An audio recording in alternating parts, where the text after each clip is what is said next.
Hey everybody, welcome back. Yeah, this is take two, so try to keep it as short and sweet as I can. They're doing a little construction outside and there's a little noise coming in, so I want to keep it short enough so that we don't have a whole lot of sound issues. So today we're going to be talking about driving and driver's licenses.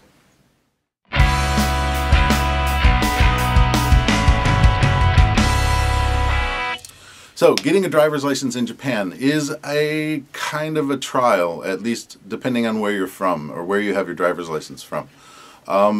If you are coming from North America, I'm not sure about Canada, if they get the same, if they can just exchange their license or if you have to actually take the driving test. If you're from the US, you have to take the driving test and there's nothing you can do about it. It's kind of a bummer, but more on that in a minute. If you have taught in South Korea for a number of years and have a South Korean driver's license and have had it for at least 6 months, you can get just the exchange license. You just take the 10 question, are you an idiot on the road test, and you know, this is a stop sign, this is a one-way sign, etc., etc. And you can get out very easy. It takes about 15-20 minutes, depending on the lines, to get through and get your new driver's license for Japan. And I'm very, very, very jealous.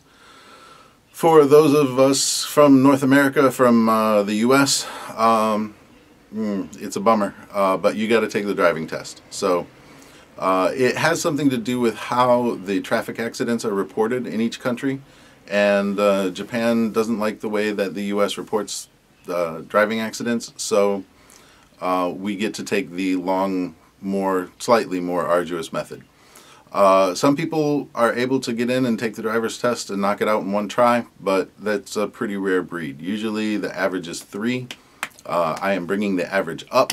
It took me 5 times to take the test because I was a little stubborn, and that was stupid. So don't do that. If you are planning to take the test, first you take the 10 question test, basic road rules, stuff like that. And then they schedule you for getting the driver's license, getting the driving course test. If you are going to do this, I really highly recommend take a Saturday afternoon, hire a tutor, and drive the course, because there are tricks, there are things on the course that are there designed to mess you up and prevent you from getting your license. And they make a lot of sense. Not all of them, but most of them make good sense for what actually happens on the road. The one example that I had that at the time didn't make any sense at all is, okay, so in Japan we're driving on the left side of the road, right? So we get up to a turn that you're going to turn left, and you need to move towards the curb. And they don't explain why, but what it does is it blocks off the scooters and bicyclists from coming up by you and sitting next to you at the light. Even though your blinker's on, they won't see it. It's a blind spot. I don't know. I don't understand. But they will come up and sit next to you, and if you are driving down the road and you have a green light and you're just going to go make the turn, they will hit you, and it will be your fault. So what you do is you move over to the left side of the curb so that they can't get past you. And then you take the left. Based on this experience out on the actual road, it really, really seems like the scooters and motorcycles to a less degree, but the scooters in particular have a death wish. They're really trying to get themselves hurt because they're taking really ridiculous chances. A friend of mine from Brazil said it's even worse there, but drives me crazy, because if they hit you, you can get in trouble. I mean, you can get a ticket, even though it's not your fault. So, fault in Japan is assigned to the larger vehicle. So, be very, very cautious around scooters. You see them doing stupid things, but there's nothing you can do about it. So, I swear a lot. That's about all I can get done with it. So anyway, back to the driver's test. So get the tutor. It's worth the time. It's worth the money. You can usually get through the driving test much better that way. And there are still some things in the driving the course that don't make any sense, but you know, get through it, and then just understand that when you get out on the road, it's a different atmosphere than is on the driving test. You want to make sure that the speaking of scooters and construction, all right, let's get this wrapped up.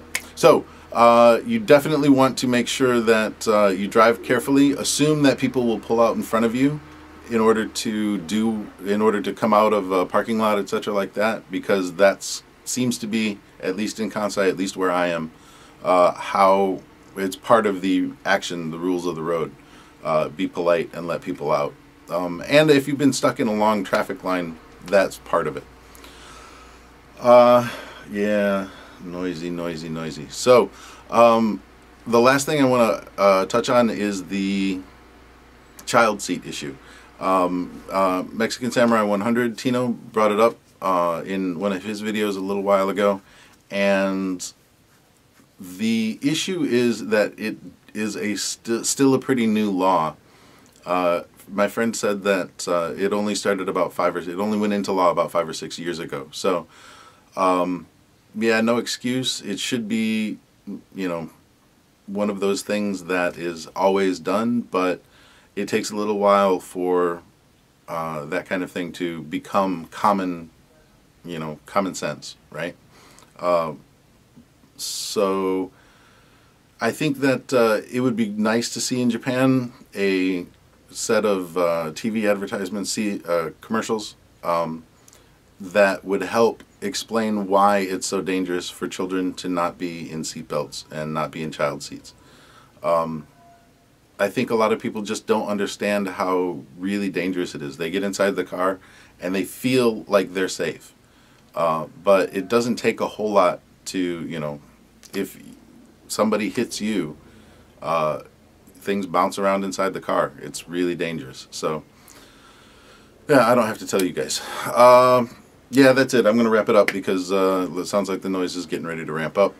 But I wanted to get this done. Yeah, so everybody's coming through. There goes a scooter now. All right, have a good one. I'll talk to y'all later. See ya.